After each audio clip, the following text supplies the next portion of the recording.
আগে আমার হাজবেন্ড, তারপরে তোমার বাবা। তাই তুমি মহান হতে চাইলেও আমি সেটা নাও চাইতে পারি। কি করতে চাও তুমি? জানি না। যা কিছু করো মা, বিয়েটা তো তুমি আটকাতে পারোনি, আর বাপির মন থেকে তুমি বাহাকেও মুছে ফেলতে পারবে না। তাহলে তাহলে একবার ভেবে দেখো মা, এরপর কিন্তু তুমি যেটাই করবে তাতে শুধু নিজেকেই ছোট করবে। আমার বড় হওয়ার কোনো স্বাদ নেই মন।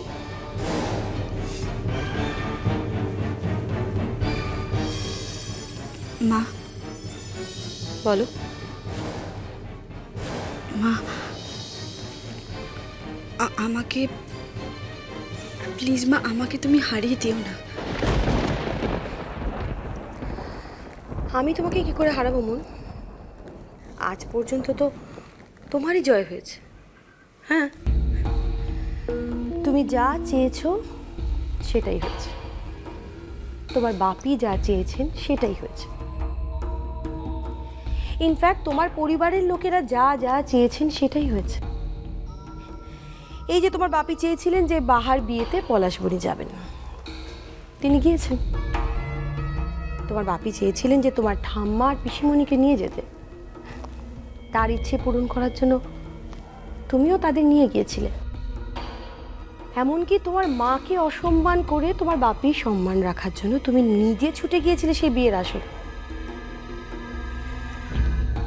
মন, এত কাণ্ড করার পরেও কিন্তু তোমার বাপি মহান হয়ে গিয়েছেন, আর আমি গয়নাগুলো বদলে দিয়েছি বলে আমি পৃথিবীর সব থেকে কুৎসিত মানুষ হয়ে গিয়েছি।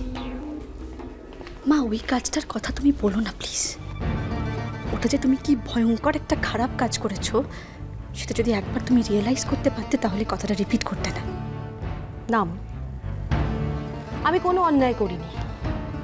আমি জানি আমি কোনো অন্যায় করিনি। ইনফ্যাক্ট অন্যায় যদি কিছু হয় তো সেটা তোমরা এখনো করে চলেছ। এই যে আজ সকালে তুমি বাহার ফুলসজ্জার তত্ত্ব নিয়ে অর্চিদের বাড়িতে পৌঁছে দিয়ে এলে, তারপর দেখো না বিকেল হতে না হতেই তোমার ঠাম্মা পিসিমণি সেজে গুজে তোমার বাবার সঙ্গে বউ ভাতের নিমন্ত্রণে চলে গিয়েছেন। এই সমস্ত ঘটনাগুলো কি প্রমাণ করে বলো তো? এগুলো প্রমাণ করে যে তোমরা প্রত্যেকে নিজেদের চাওয়ার ন্যায্য মূল্য পেয়েছো, একমাত্র আমি ছাড়া। আমি জানি মা, আমি বুঝতে পারছি যে বাপির এই ইনভলভমেন্টটা তোমার ভালো লাগছে না, কিন্তু একবার বাপির দিকটা তুমি ভেবে দেখো। উল্টোটা হলে কি হতো বলো? বাপির মেয়ের বিয়ে, অথচ এক শহরে থেকেও বাপি সেখানে যেতে পারলো না। বাপির মনের ভেতরটা কি হতো কখনো ভেবেছো? দেখো, তুমি এটাকে বাপির ইনভলভমেন্ট না ভেবে তুমি বাপির কমিটমেন্ট ভাবো না, তাহলে দেখবে পুরো ব্যাপারটা তোমার কাছে অনেক অনেক বেশি সহজ লাগবে।